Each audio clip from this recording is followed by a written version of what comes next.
आज इस टॉपिक पर हम लोग यहाँ पर बात करने वाले हैं। आप में से बहुत से लोगों की चॉइस है और अभी एक करंट जब डिबेट चला हुआ है and that is related with the, और अभी जो उड़ीसा जुडिशियल सर्विसेज और बाकी कुछ जगहों पर इससे रिलेटेड क्वेरी इंटरव्यू में पूछे भी गए थे, क्वेश्चंस भी। And the topic is related with the collegium system which is prevailing in India. Collegium system के बारे में यहाँ पर हम लोग बात करने वाले हैं। देखिए फ्रेंड्स, सबसे पहले मैं यहाँ पर एक दो चीजें बड़ी क्लियर करता हूँ। ये कोलिजियम का मतलब क्या होता है? देखिए, कोलिजियम सिस्टम में देयर आर टू वर्ड्स, दो शब्द है। एक है कोलिजियम और दूसरा है सिस्टम। तो अगर हम लोग यहाँ पर बात करें कोलिजियम और सिस्टम, दो शब्द यहाँ पर हमारे पास आता है, तो कोलिजियम शब्द का मतलब क्या होना चाहिए? सबसे पहले हमें ये समझना चाहिए what is the meaning of the term collegium. अगर मैं आपको कोलिजियम के शब्द का मतलब बताऊं तो कोलिजियम का मतलब, अगर हम लोग आज के कंटेक्स्ट से अगर जोड़ के देखें, तो आप कह सकते हैं कोलिजियम एक तरह का ग्रुप है। Collegium is nothing but it is a group of persons और अ पीपल। वैसे लोगों का ये ग्रुप है जिसके पास अप्रोक्सीमेटली इक्वल पावर और अथॉरिटी होती है। So group of people which has approximately approximately equal equal power and authority.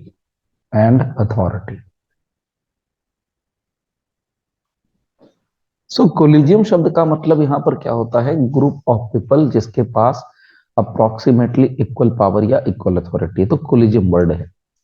अब इसके साथ हमने एक टर्म लगा दिया कोलिजियम सिस्टम। सिस्टम का मतलब कुछ नहीं होता, सिस्टम का मतलब होता है व्यवस्था। नाउ अब हम यहाँ पर समझते हैं कोलिजियम की व्यवस्था क्या है। देखिए फ्रेंड्स, कोलिजियम की व्यवस्था की बात करें, कोलिजियम सिस्टम की बात करें, तो आज से 40-42 साल पहले, यानी 40 मोर देन 40 ईयर्स, अराउंड मान लीजिए 40-42 ईयर्स बैक, हम लोगों को थोड़ा हिस्ट्री में जाना पड़ेगा। ये बात उन दिनों की है जब 1981 के आसपास अहमदाबाद के अंदर बार काउंसिल ऑफ इंडिया ने एक प्रोग्राम किया था। एंड एक लीगल डिस्कोर्स एक तरीके से था, और उस लीगल डिस्कोर्स में ये बात निकल करके आई थी कि बार काउंसिल ऑफ इंडिया की तरफ से, और ये हुआ था अक्टूबर के महीने में, 17 अक्टूबर 1981 में, अगर डेट सही बता पा रहा हूं तो 17 अक्टूबर 1981 को हुआ था। उस समय उन्होंने ये कहा था अहमदाबाद के अपने लीगल डिस्कोर्स में, अपने इस कन्वर्सेशन में ये बात आई थी कि अपॉइंटमेंट जो जजेज का होना चाहिए सुप्रीम कोर्ट और हाई कोर्ट के अंदर, उसमें एक कोलिजियम सिस्टम होना चाहिए। और उस कोलिजियम सिस्टम के अंदर मैं डेट भी मेंशन कर दे रहा हूँ, 17 अक्टूबर 1981। इसमें यह कहा गया था कि एक कोलिजियम होना चाहिए, और उस कोलिजियम में कौन से सबसे पहले चीफ जस्टिस ऑफ इंडिया होने चाहिए। दूसरा कहा गया था कि कम से कम 5 सीनियर मोस्ट जजेज होने चाहिए, वो भी सुप्रीम कोर्ट के। और तीसरा कहा गया था कि कम से कम 2 रिप्रेजेंटेटिव होने चाहिए जो कि बार काउंसिल से होने चाहिए, और 2 रिप्रेजेंटेटिव होने चाहिए जो कि बार एसोसिएशन से होना चाहिए। ये बार एसोसिएशन किसका? सुप्रीम कोर्ट का। ये बात आई। तो देखिए, कोलिजियम सिस्टम के बारे में सबसे पहले यहीं पर एक जो हिस्ट्री आ रही है, उसमें यहां पर सबसे पहले जिक्र हुआ था। अब उसके बाद क्या होता है कि उसके बाद जो है इंडिया में केसेज आने शुरू होते हैं। अब ये केसेज किस रिगार्डिंग था? सुप्रीम कोर्ट में 1950 के बाद से सुप्रीम कोर्ट के जो चीफ जस्टिस थे, उनके अपॉइंटमेंट को लेकर कभी कोई हंगामा नहीं मचा, कभी कोई प्रॉब्लम क्रिएट नहीं हुई। जो सबसे पहली प्रॉब्लम जो सुप्रीम कोर्ट में अपॉइंटमेंट ऑफ जजेस से रिलेटेड हुई, वो थी सबसे पहली केस एसपी गुप्ता का केस। एसपी गुप्ता के केस को फर्स्ट जजेज केस या जजेज फर्स्ट केस भी कहा जाता है। इनके बाद जो कहानी शुरू हुई, तो यहीं पर ये मैटर नहीं रुकता है। इसके बाद सेकंड जो केस आता है, ये और भी जबरदस्त आता है, जिसमें था सुप्रीम कोर्ट बार एसोसिएशन वाला केस। तो सुप्रीम कोर्ट बार एसोसिएशन वाले केस में यहां पर मैं लिख देता हूं, supreme court bar association versus union of India. ये केस हुआ था 1993 में। इसको सेकेंड जजेज केस भी कहा जाता है। अब यहां पर भी मैटर नहीं रुक रहा है, इसके बाद भी अपॉइंटमेंट ऑफ जजेज को लेकर के थर्ड केस आता है। और ये केस बेसिकली रेफरेंस होता है प्रेसिडेंट का, and that reference is special reference number 1 of 1998। तो ये 1981 के आसपास ये एसपी गुप्ता का केस हुआ। उसके बाद 93 में supreme court bar association versus union of India. उसी के बाद रेफरेंस आया 1998 का। अब एक रीसेंट जो डेवलपमेंट हुई थी वो 2016 के आसपास हुई थी, जिसमें सुप्रीम कोर्ट बार एसोसिएशन ने अगेन एक केस फाइल किया था, जिसमें नेशनल जुडिशियल अपॉइंटमेंट कमीशन के जो अमेंडमेंट करके जो प्रोविजन डाले गए थे कॉन्स्टिट्यूशन के अंदर, उसको चैलेंज किया था। हालांकि सुप्रीम कोर्ट के सारे सारे जो अमेंडमेंट है उसे को पूरा सेट असाइड कर दिया, खत्म कर दिया। तो अब हमें यह समझना है कि वास्तव में हमारा जो कोलिजियम सिस्टम है वो क्या है, कोलिजियम सिस्टम काम कैसे करता है। Let me tell you frankly, collegium system जो है ये सेकंड जो आपको जजेस केस आ रहा है, supreme court bar association versus union of India, 1993 से पैदा हुआ है। कैसे हुआ है पहले वो समझ लेते हैं। देखिए, मैं आपको सबसे पहले प्रोविजन दिखाता हूं। आप देखिए प्रोविजन कि सुप्रीम कोर्ट में जजेस के अपॉइंटमेंट को लेकर के हमारे कॉन्स्टिट्यूशन में क्या प्रोविजन दिया गया है।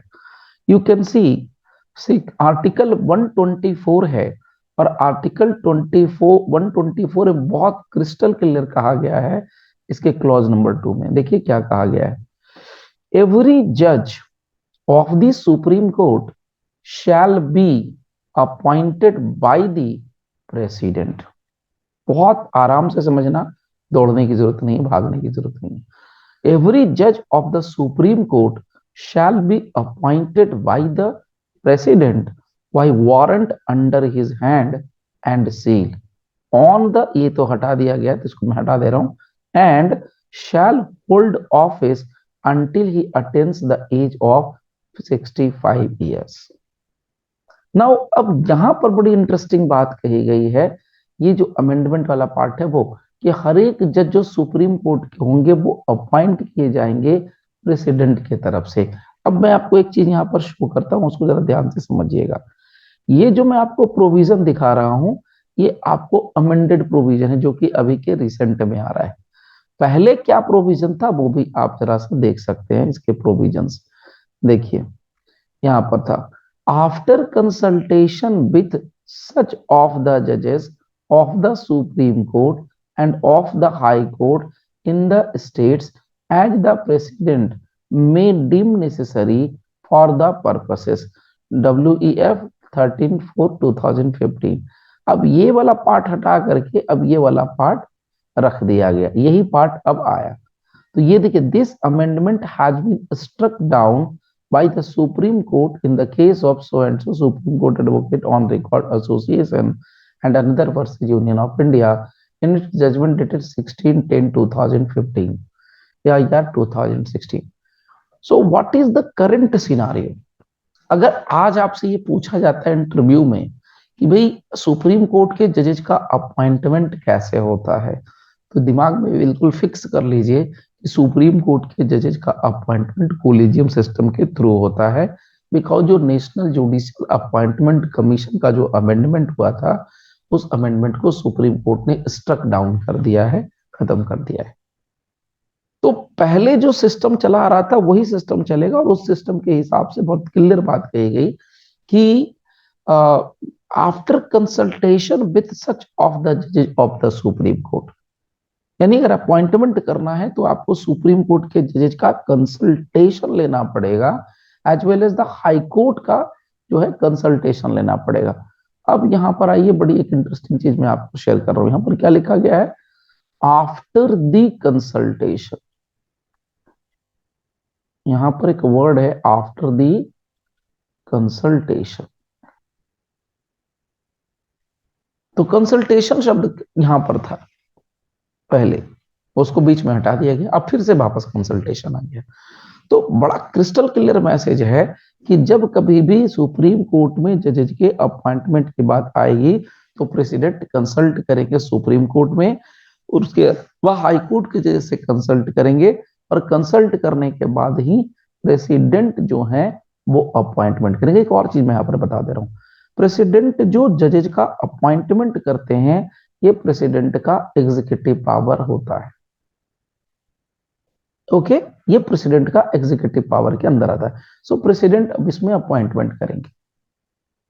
नाउ सीन क्या बन गया, एसपी गुप्ता के केस के बाद जो दूसरा केस आया, supreme court advocate on record association, AOR advocate on record association जो केस आया, इस केस में 9 जजेज की कॉन्स्टिट्यूशनल बेंच बनी, और इसमें कह दिया कंसल्टेशन जो शब्द है, इसमें कहा गया कि जो कंसल्टेशन वर्ड है, कंसल्टेशन का मतलब हम लोग क्या करते हैं, अगर एक नॉर्मल एक लेमन एक मूर्ख आदमी को आप बोलो कि भाई कंसल्टेशन, तो कंसल्टेशन का मतलब क्या समझा जाएगा? कंसल्टेशन का मतलब बड़ा सीधा एक ही पॉइंट समझा जाता है, किसी के साथ मीटिंग करना, उसको अपनी बातें बताना, उसको अपने प्रॉब्लम्स बताना, और उस पर उसकी एडवाइस लेना। तो अगर मैं यहाँ पर उसको अगर अप्लाई कर दूं तो इसका मतलब है क्या, सुप्रीम कोर्ट के जज के अपॉइंटमेंट के लिए प्रेसिडेंट सुप्रीम कोर्ट के जजेस से कंसल्ट करते हैं, मतलब उनसे अपनी बात रखते हैं कि किसको जज अपॉइंट किया जाना चाहिए, और सुप्रीम कोर्ट के जजेस से ये पूछा जाता है इनडायरेक्टली और डायरेक्टली कि भाई आपके हिसाब से सही पर्सन बंदा कौन होगा, कैंडिडेट कौन होगा जो कि सुप्रीम कोर्ट में जज बनने के काबिल है, लायक। ये काम है बेसिकली कंसल्टेशन शब्द का, लेकिन ये पूरा मीनिंग को खत्म कर दिया सुप्रीम कोर्ट ने, इस पूरे के पूरे मीनिंग को 1993 का जो केस मैंने बताया ना, सेकेंड जजेज केस, उसमें पूरा खत्म कर दिया। अब यहां पर कहते हैं कंसल्टेशन का मतलब होता है कनकरेंस। कनकरेंस मतलब जो हमने कह दिया हो गया, हम जो कह रहे हैं वही सही है।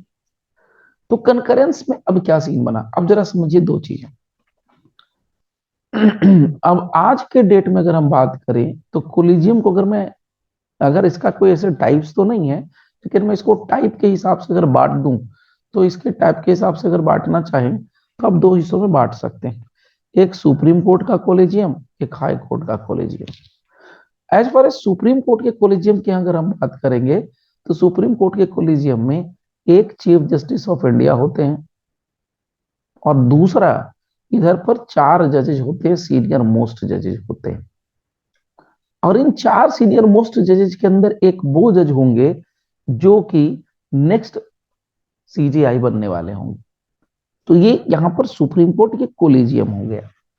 इसी तरीके से हाई कोर्ट का कोलेजियम अगर होगा तो एक chief justice of High Court that state plus 2 other जजेज होते हैं जो कि सीनियर मोस्ट होते हैं अपने आप में।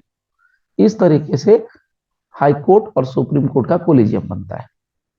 अब अगर हम सुप्रीम कोर्ट के जज के अपॉइंटमेंट की बात करें तो यहां पर सीजीआई और ये 4 सीनियर मोस्ट जो जजेज होते हैं वो किसी पर्सन का नाम XYZ का भी नाम रिकमेंड कर देते हैं। ये रिकमेंडेशन चली जाती है आगे, और इसी रिकमेंडेशन के बेस पर प्रेसिडेंट जो है उसका नोटिफिकेशन जारी कर देते हैं कि हाँ इस पर्सन को क्या करना है, एज ए नेक्स्ट सक्सेडिंग हमारा जो चीफ जस्टिस ऑफ इंडिया बना देना है। ये यहां पर कहने का मतलब क्या है, अब मुद्दा ये हो गया कि सुप्रीम कोर्ट ने जिस किसी भी पर्सन XYZ का नाम ले लिया और जो नाम भेज दिया प्रेसिडेंट के पास, उस पर प्रेसिडेंट को साइन करना ही करना है, उसके फेवर में नोटिफिकेशन निकालना ही निकालना है। प्रेसिडेंट अब अपने इसमें अपना दिमाग कुछ भी नहीं लगाएंगे। अब एक और मजेदार चीज जानिए,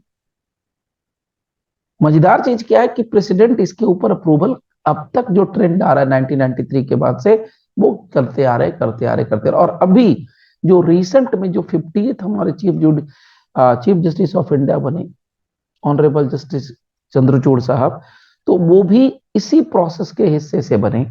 इनके पहले जो जस्टिस यूयू ललित थे वो भी इसी का हिस्सा थे, इसी कॉलेजियम। इसके पहले के भी जो लोग थे वो भी यानी कि 1993 के बाद से जितने भी जजेस बनते आ रहे हैं वो सब के सब कॉलेजियम का ही हिस्सा बनते आ रहे हैं।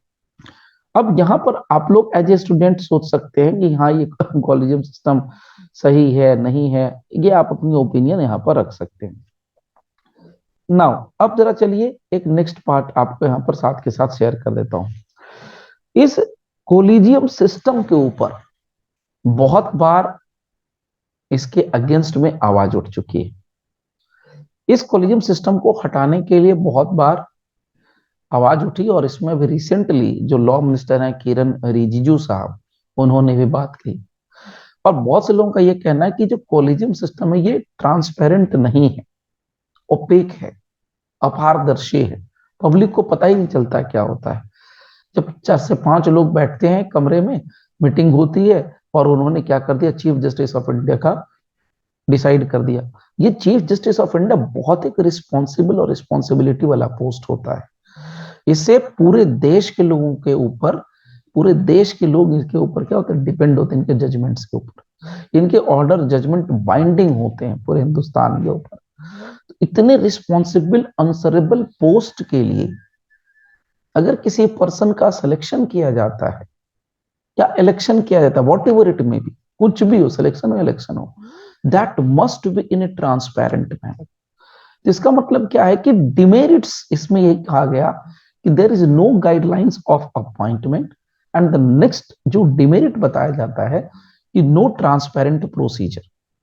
अगर हम मेरिट्स की बात करें, जो लोग इसको सपोर्ट करते हैं, फिर रिसेंटली मैं द वायर के ऊपर एक जस्टिस यूयू ललित का, जो former chief justice of India थे, उनका एक इंटरव्यू मैंने देखा यूट्यूब के ऊपर।